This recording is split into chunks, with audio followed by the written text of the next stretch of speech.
the way Jarace came out, have you been on him, to be more aggressive, or Ask him. has he been on you to be more Definitely in practice, in games, just asserting myself early, but also making the right decisions. Like being aggressive doesn't always mean taking a shot, but just like maybe getting downhill, making a play for a teammate or myself. So I feel like I did that well tonight. We'll go over to Josh real quick, and then we'll come back to you, James. Coach, just play of the front court. I think you guys had as many offensive boards as they had total rebounds at half. Just how much does that kind of help you guys just sort of get on a roll whenever? Well, I mean, we led the nation in offensive rebounding last year. Offensive rebounding percentage. We're leading the nation this year, so it's part of our DNA. It's just the way we do it. We've been doing that for a lot of years. This is your first year covering us? Yeah, so it's just another year that's part of things that we emphasize. But, we have some games where we're more consistent than others. Where we've got to get better, where we're getting better, is our guards' defense rebounding. Like Emmanuel Sharp had 8 defensive boards tonight. Terrence is a good rebounder.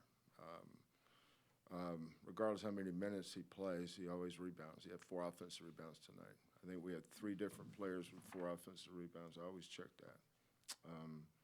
Jarace, that was kind of his number for the night. He had to get 4. JVA doesn't need a number. He goes and rebounds naturally. He's a natural offensive rebounder. That's his personality. J1. So, people say, well, how many offensive rebounds you have? That's not important. How many you have is not the goal. It's the percentage of our misses is the goal. For instance, we missed 37 shots tonight. We had 21 offensive rebounds. The 21 is not what floats my boat. It's the over 50% of the misses we got is what our goal is. Say, well, how many offensive rebounds do you average a game? I have no idea. I can tell you what percentage of our misses we get. That's what we emphasize. We emphasize that starting in June. Now, there's some teams that we're going to rebound better against than others. We didn't do a great job offensive rebounding against Oregon. They have great size. We didn't do a great job against UCF. For some people it might be, but not us. Our goal is to get a certain number. I'm not going to tell you what that number is, but our goal is to be at a certain spot. So when I get on our guys, it's usually because they're not getting to their spots to be in a position either tip it or get it. But we're getting there. I'm used to having older guys. It's a lot easier to teach older guys things. Younger guys are always inconsistent. That's why, last game we played, I think Jarace was in the witness protection program. So look at him tonight. No, it doesn't surprise you. Well, it doesn't surprise me. It may surprise you guys, but that's the difference in me and you. But our guys are, Terrence, Emmanuel, Jarace, they're just going to be up and down, whereas our older guys are pretty steady. Last year we started Kyler Edwards, 4th-year senior, Fabian, a 5th-year senior, Tajay, a 6th-year senior, and Josh Carlton, a 4th-year senior. And then our bigs off the bench was Reggie, a 3rd year, and then J1, a 3rd year. So we were a veteran last year. And it's amazing how quickly people forget you lose 4 starters. Kelvin, you've talked about Marcus just finding ways to make an impact other than just his scoring. Obviously, he got his points tonight, but just your thoughts on his passing tonight, just distributing the ball. Yeah, I give Marcus a little bit more rope than I do others, but he's earned it. Some of those other guys, they have to earn their rope. But guys like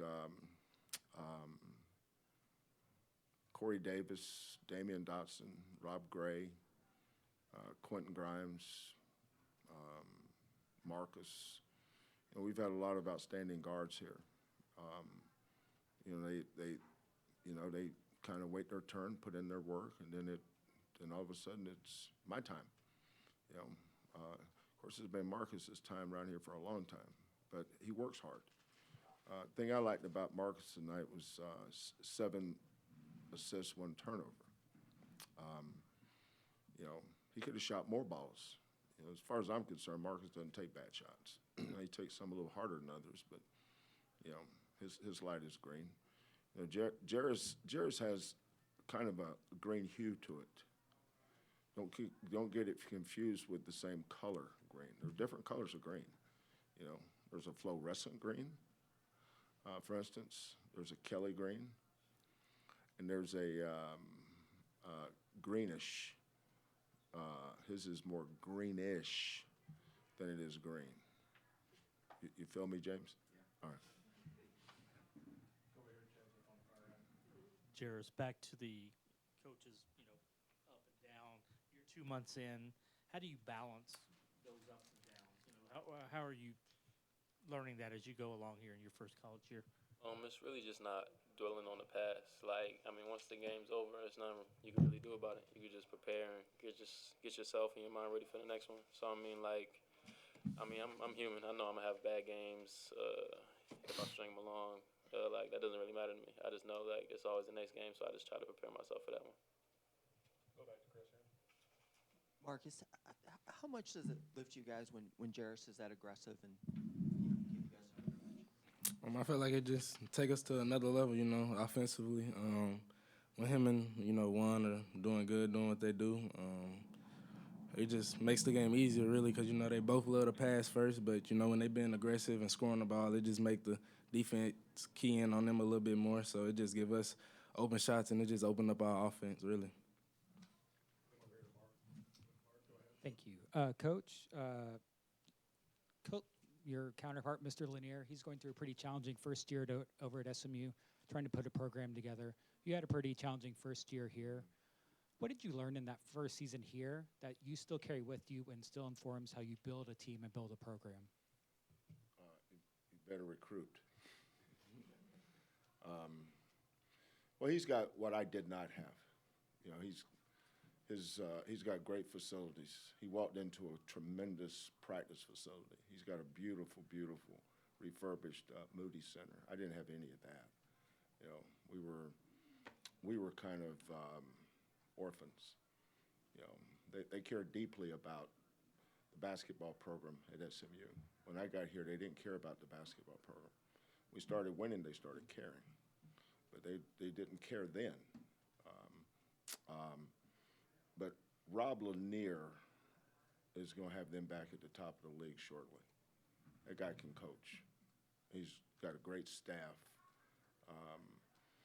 You know, we all inherit what we inherit. Now, when I inherited our program, we didn't have the transfer portal. That would have made it easier. You can go get immediate help.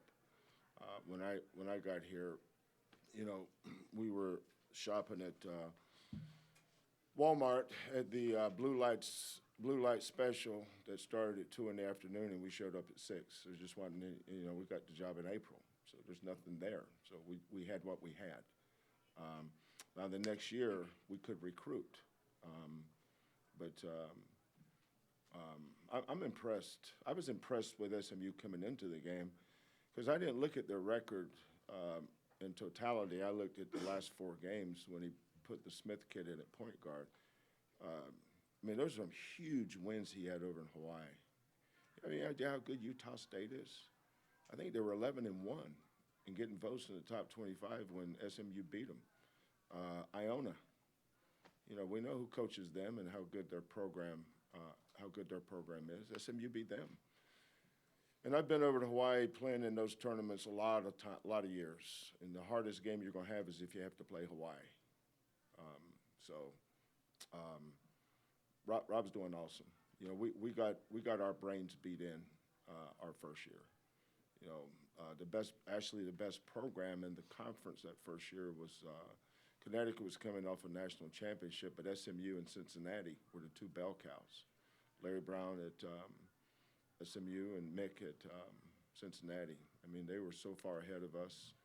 But, you know, we just kind of got better and better and better, but we had a plan. And our administration stepped up and did an awesome job of building these facilities and believing in our vision. And so I can't thank our administration enough for what they did to help us get this thing going. Because had they not, it'd have been where it was. Every 4 years they fired a coach here. You know, for 16 straight years, 4 years fire a coach, 4 years fire a coach. They did that for 16 straight years, but they didn't do anything to help any of them. But they helped me. That's why players and coaches win games, but administrations win championships. And one more quick one. This is SMU's last time to be in this building. You guys are headed to the Big 12. Is there any consideration or any plans underway to add them as part of your non-conference schedule moving forward? I don't know. I have no idea.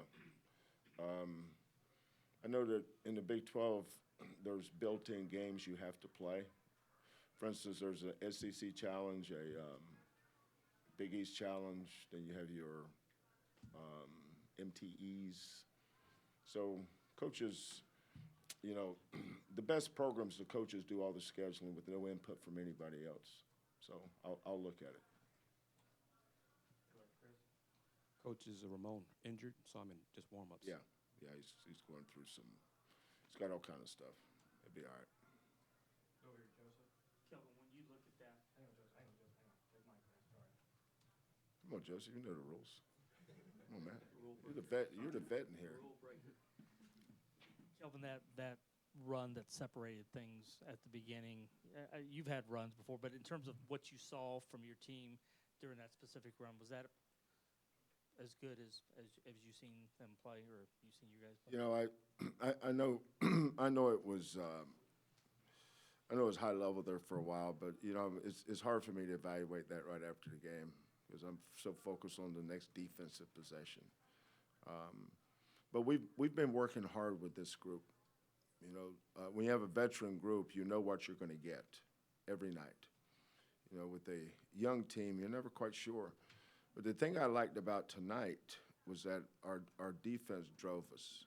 We got our energy from our defense. And that started with Jamal and Marcus and Tremont.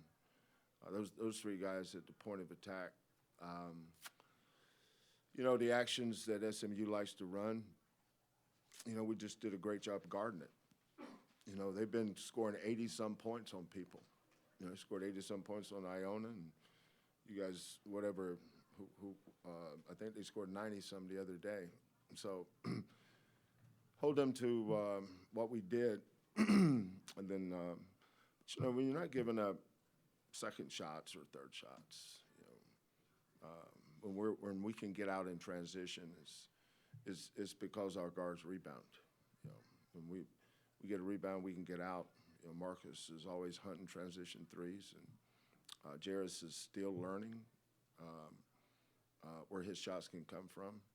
We're spending a lot of extra time with him and Terrence in terms of team development, player development within the team aspect, and we're getting better. You know, we're just, but you know, this game's over. You don't get any carryover points. This has nothing to do with practice tomorrow. As soon as we get to practice tomorrow, we'll do our analytics, go through our goals, offense, team goals, rebounding, all that stuff, and then I have zero interest in this game anymore. I'm focused on the next one.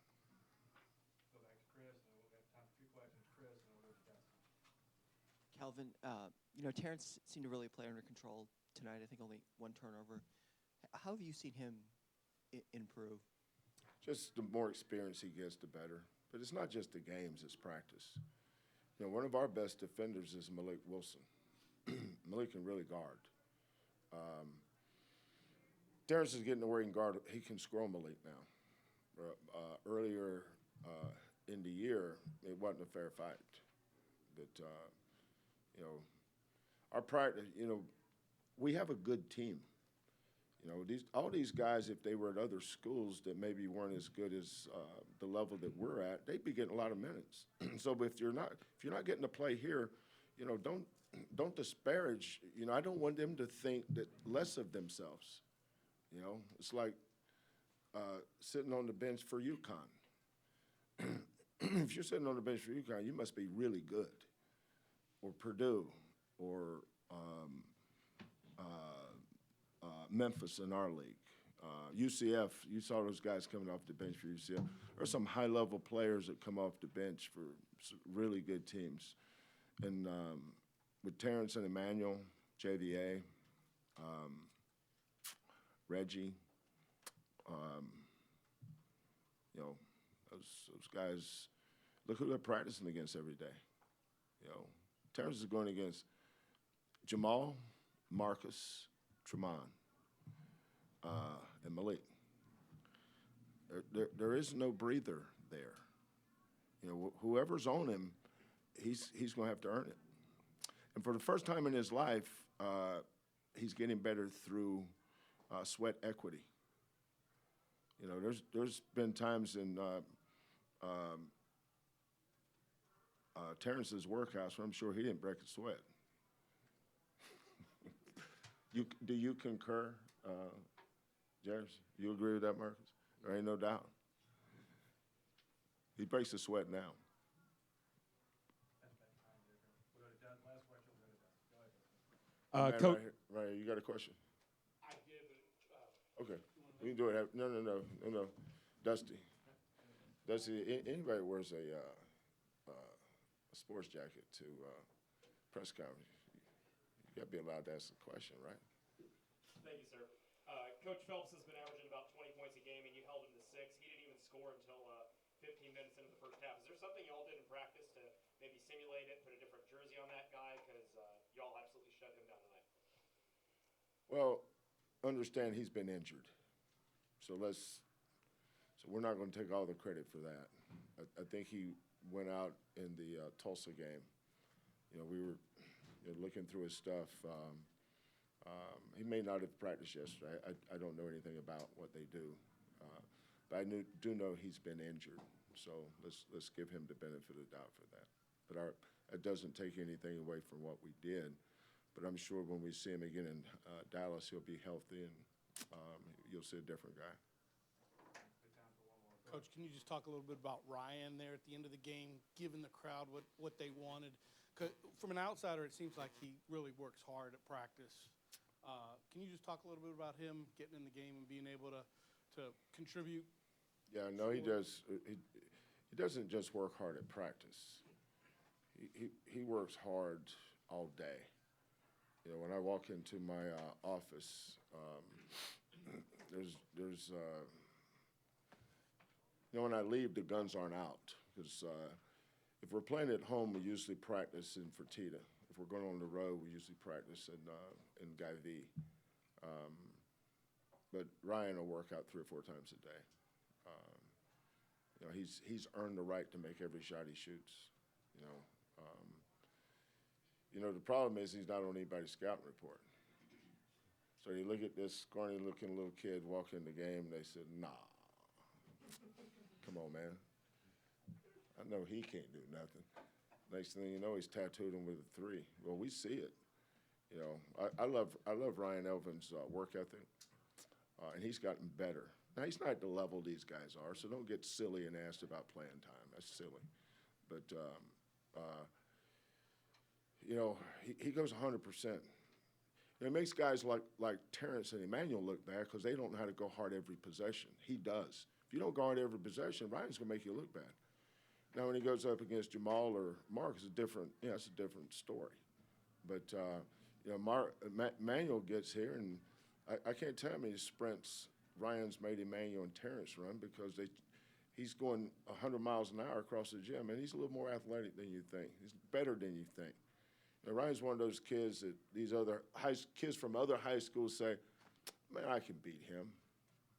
Sure you can. You know, be careful. My only thing I would say there is be careful what you ask for. Ryan's a good player.